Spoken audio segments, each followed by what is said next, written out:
So it looks like Marvel Rivals developer NetEase Games is actually planning to make layoffs within their workforce.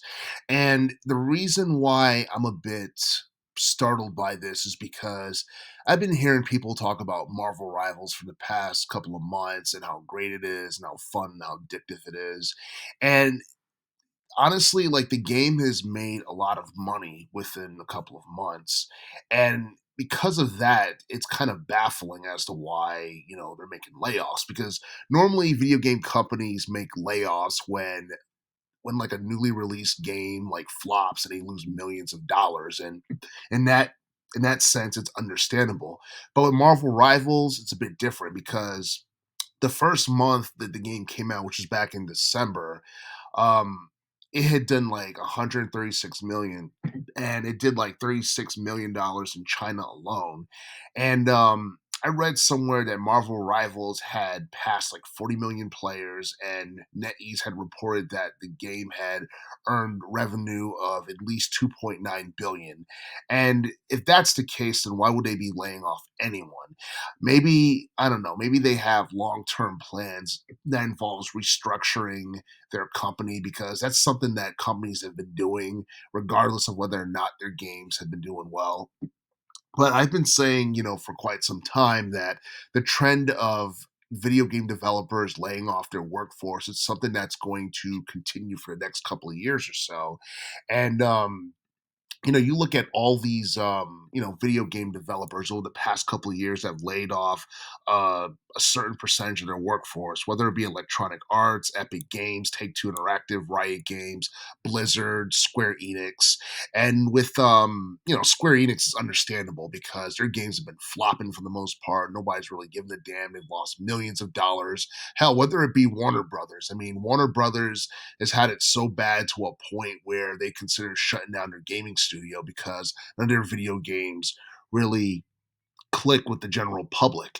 And I honestly think that with NetEase games, it seems like I guess they feel like, they don't need to have a significant portion of their workforce employed anymore to a point where they're downsizing. Because for those who don't know, NetEase is a Chinese video game developer.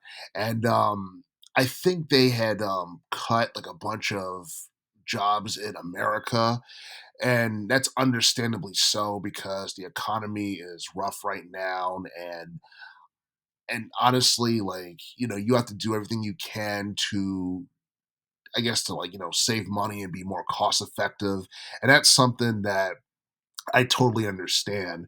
But it makes me wonder whether or not Marvel Rivals has not lived up to the Chinese developers' expectation in terms of revenue because you can't you can't measure the success of this game by sales or anything like that because Marvel Rivals is free to play. And honestly, I feel like reaching 40 million players is an extraordinary feat, especially considering the fact that it's cross platform, which means it's on the PlayStation 5, it's on the Xbox Series X, it's on PC. And I feel like the biggest appeal of Marvel Rivals is the fact that it's pretty much like Overwatch 2, but better. You have six versus six player gameplay opposed to 5-on-5 or whatever.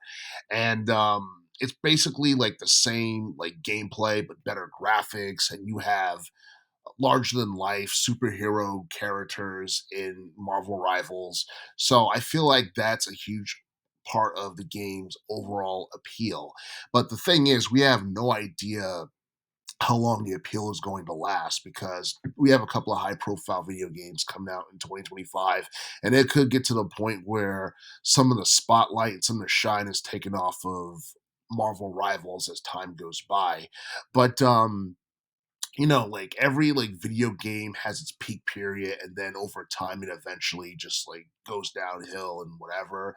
The same thing could, happen with Marvel Rivals unless we get DLC and, added content to it over time. But yeah, these job cuts for the Chinese developers, unfortunate news for those who work with them. And honestly, it's something that on one hand, it doesn't surprise me, but at the same time, they made so much money that it kind of it's a bit confusing as to why they would do that. But it is what it is, and I'm expecting to see more job cuts with various gaming companies across the board as 2025 progresses.